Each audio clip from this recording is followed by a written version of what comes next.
Hi, I'm Daniel Andrews, owner and creator of Andrewsfootball.com. Welcome to my video breakdown of the Houston Texans. If you're new to my channel, there's this button right here. See it? Bam! Hit that button. Become one of the greatest people on planet Earth. My channel is scientifically proven to make all your wildest dreams come true. So here's how my breakdown videos go. I break down what I like.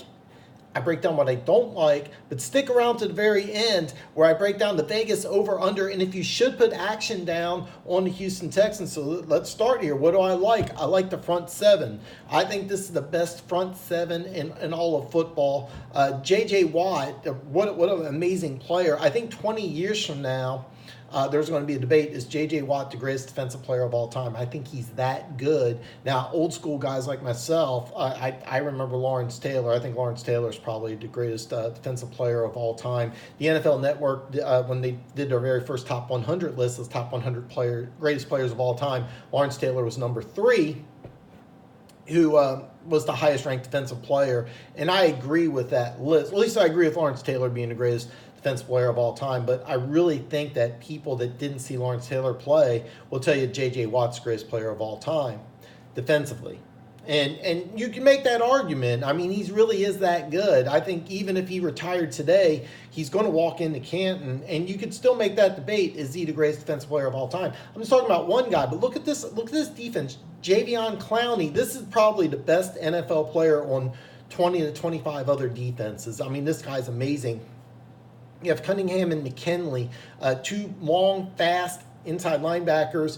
Whitney Merciless, Pro Bowl player in his own right. I mean, this front seven is absolutely loaded. I think it's easily the best front seven in football. Second thing I like is DeAndre Hopkins. And if you make a list, top 5 wide receivers in the NFL, if DeAndre Hopkins is not on that list, it's just void. It's null and void. It's not a valid list. He's that good of a wide receiver. I actually think he's the second best receiver. I like Julio Jones. I mean, here's the thing. If you said, Dan, I think DeAndre Hopkins is a better wide receiver than Julio Jones, okay. I wouldn't argue it. I think Julio Jones is just a hair, teeny tiny. It's flavor, really, potato. I love this guy. If you're doing a list, top 3 hands in the NFL, and DeAndre Hopkins on that list, same thing, null and void, just throw away the list. Larry Fitzgerald may have better hands, maybe. I think I'd go with the old guy here, but you got Larry Fitzgerald, probably DeAndre Hopkins. And another thing is that DeAndre Hopkins, like 215, 220, he's built like a running back. I mean, he actually probably could play running back. He's that good. I mean, he does all the little things. He's got body control, runs excellent routes, amazing hands. He can get the ball deep, but when he gets the ball in his hands, he's dangerous. I could sit here and I could make this whole video about how much I like DeAndre Hopkins. I actually feel guilty. I feel bad. I feel like I'm disrespecting him by calling him the second best receiver in football. That's how good I think he is. I think that he's going to be in the Hall of Fame someday. So if you're a Texans fan, enjoy it, because you're watching arguably the best receiver in football. I got him as number 2. It's not an insult. It's not an insult. I mean, this is how much 1A, 1B. All right. Third thing I like, Deshaun Watson. Bottom line, he has the it factor. I mean, as soon as he started this very first game, you could tell the team kind of jumped to life. I thought he had the it factor when he played against Alabama for the national championship both times. I mean, that team was not as good as Alabama. They just weren't. I'm telling you right now, they were not as good. And without Deshaun Watson, I don't even think the game's close. They end up going 1-1. It really should have been 0-2, and they should have been blowouts. But because of Deshaun Watson, they won it, and that's what led me to think, hey, this guy could or could not. You know what? If I'm being really honest, I wasn't sure his game would really translate to the pro game. I wasn't sure. I wasn't as excited about him as I was other players. I had a kind of a question mark, but as soon as he started playing, I'm like, oh wow, this guy has it. This is a guy I'm very, very high on, and he's playing on a rookie contract, so that's amazing. When he's going to make a lot of money very soon. This is a phenomenal young man, and you're seeing him just growing. I mean, he's going to be better, and he's already a Pro Bowl caliber quarterback. Fourth thing I like is that I like how they addressed the offensive line in the draft. They had the 22nd and 23rd picks in the second round. The first round, they chose an offensive lineman. They chose Lonnie Johnson out of Kentucky, a corner who I don't think is a good fit for a lot of teams. On the Texans, it's perfect. I mean, great pick. And then you address the offensive line again at the 23rd pick. I really like that because good teams, I think, really build through the draft. So you took an offensive lineman in round 1 and round 2. I really like the fact that you went ahead and addressed the offensive line in both those picks. So I thought that was really good. The final thing I really like is the coaching staff.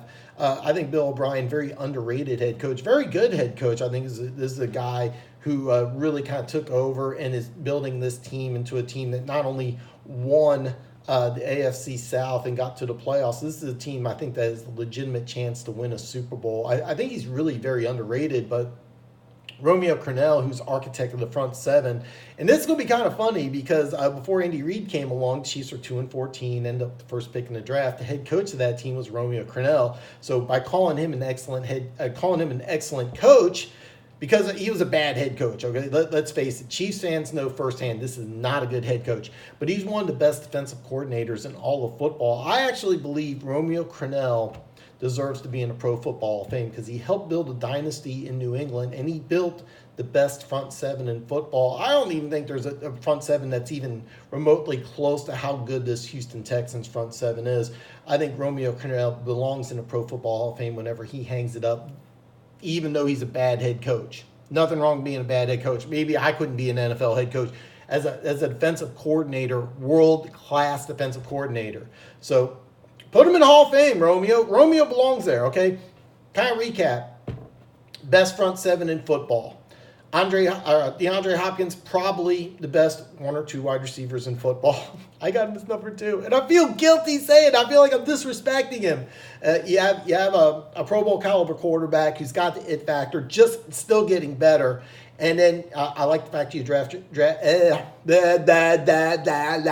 you addressed your offensive lines issues in rounds 1 and 2. I really like that. And I think you have an extremely underrated, underappreciated coaching staff. I think Bill O'Brien's an excellent head coach. Romeo Crennel, phenomenal defensive coordinator who I think belongs in Canton. So let's talk about what I don't like. And I was just talking about this, and you're going to be like, hey, Dan, you said you like the draft, then you're turning around and say you don't like the draft. Okay. In the first and second round, in the first round, you took Titus Howard out of Alabama State. And in the second round, you took Max Sherpin. And I'm sorry, I may be mispronouncing the name, out of Northern Illinois. I like the fact that you addressed the offensive line issues. I don't like the picks because you had Greg Little and Jawan Taylor, SEC players, available. This is a team that has a legitimate chance to go to a Super Bowl this year.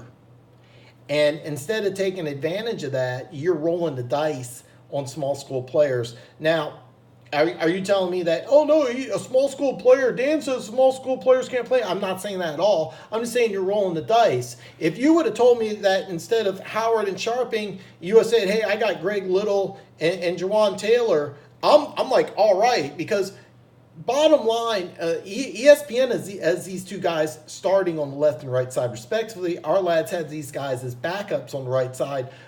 1 or 2 of these guys are going to start. All right? Maybe both, maybe one. But anytime you draft a small school player, it's not only an adjustment to the pro game, which is a huge adjustment. Even if you're a SEC player, it's still the college game to the pro game. But when you have a small school adjusting to a big school, you're not only making that jump, you're making you're making a bigger jump. Okay, when you're an SEC caliber player, you're playing against guys that are going to be in the NFL. You're playing in stadiums, some of them larger than pro stadiums. So the lights, the sound, the caliber of competition, the reporters, the TV cameras, they're all there. At Alabama State, Northern Illinois, you didn't have that. You weren't playing against guys that are going to be in the NFL. You don't have the sounds. You don't have the lights. Some small school players, even though they have the physical talent to be in the NFL, when they get in the NFL, the lights, the game, how big it is, how intense it is, how much film study you have to do, it's overwhelming and it hinders you.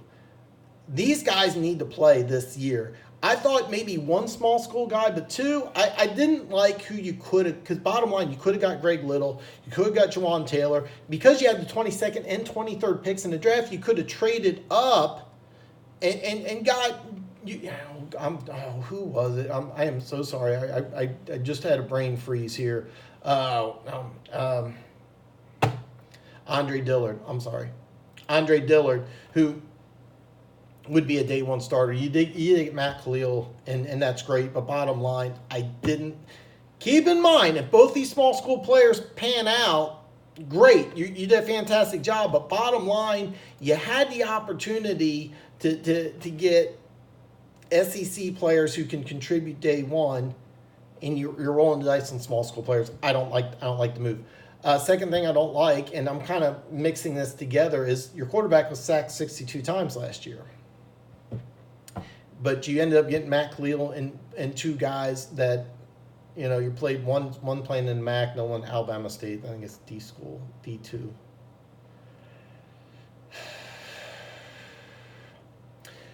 You're one of the few teams that has a legitimate chance for a Super Bowl, and your quarterback sacked 62 times, and you're basically trying to fix that with two guys who didn't even play. One played at the D1 level, but it was Mid-America Conference, and the other one didn't even play at D1 level. Bottom line, when your quarterback sacked 62 times and you're upgrading your team through one guy, Matt Khalil, and two rookies who didn't even play at big schools, I'm kind of mixing it all together, but bottom line, really, unless you did something monumental, you're going into this season with offensive line problems, and that's not a good thing. Okay, because you legitimately have a chance to get to a Super Bowl, but you have a bad offensive line. That's never a good thing. If you've been watching my videos, I preach left tackle. I preach offensive line.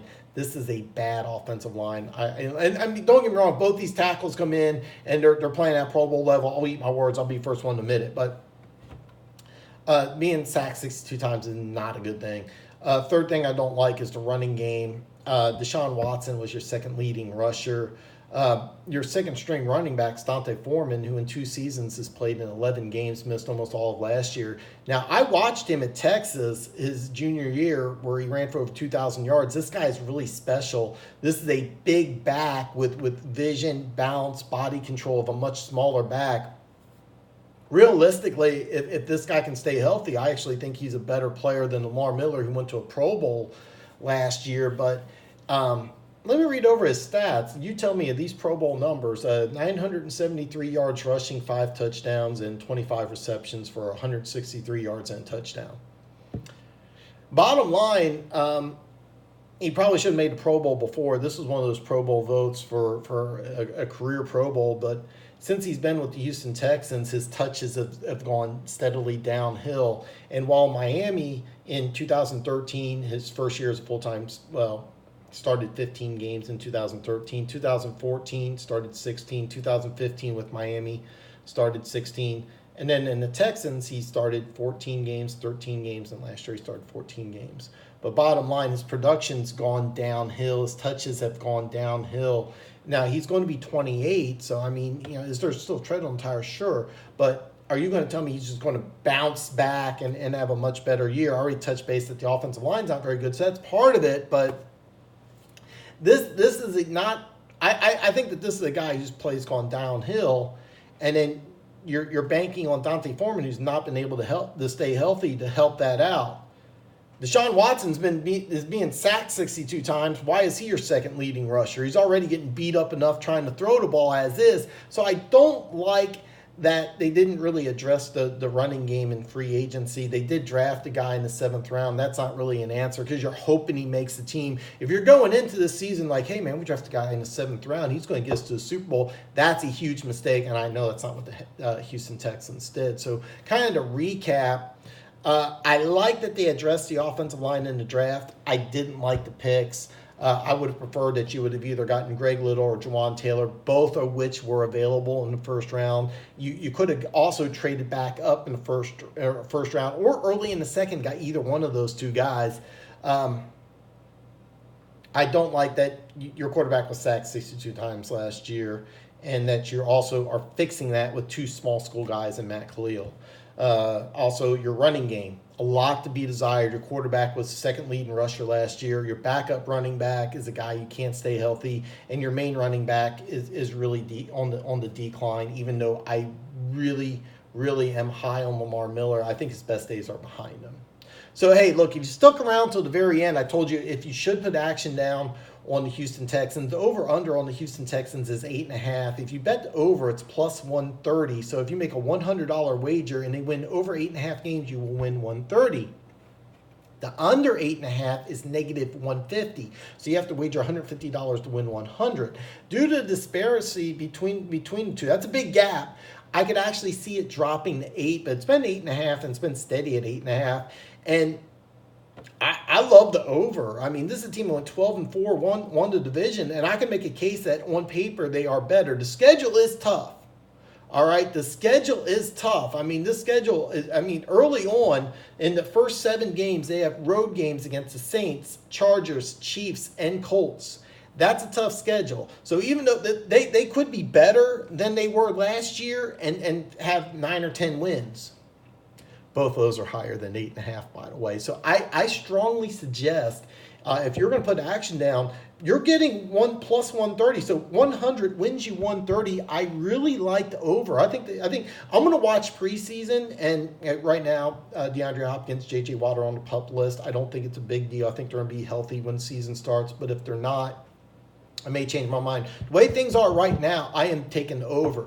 But wait, there's more. To make the playoffs, yes, for the Houston Texans to make the playoffs, yes is plus 150, no is negative 180. So if you think the Houston Texans are going to make the playoff, bet 100 will win you 150. It's 1.5 odds. I think they're going to go back to the playoffs. I'm not sure they're going to win the division, but right the way things are right now, for the Houston Texans, I am not only taking over, I am also going to put action on them making the playoffs. I think on paper they're maybe a little better than last year. I'm not sure. I don't think they're going to win 12 games. Okay, I just gave you 4 road games that they could very easily lose. Plus, they still played Patriots at home. That's always going to be tough. So I don't think they're going to win 12, but they are going to win over 8, and I do think they're going to make the playoffs. And I'm going to put my money where my mouth is. So, hey, listen, if you're already a subscriber to Andrew's Football, you already know you're one of the greatest people on planet Earth. All your wildest dreams are going to come true, but if you're new to my channel, there's this button. I blew it up for you. See it? Bam! Hit that button. Become one of the greatest people on planet Earth. Check out this awesome playlist. I got some really great stuff. Hey, Friday, I'm breaking down the Chicago Bears.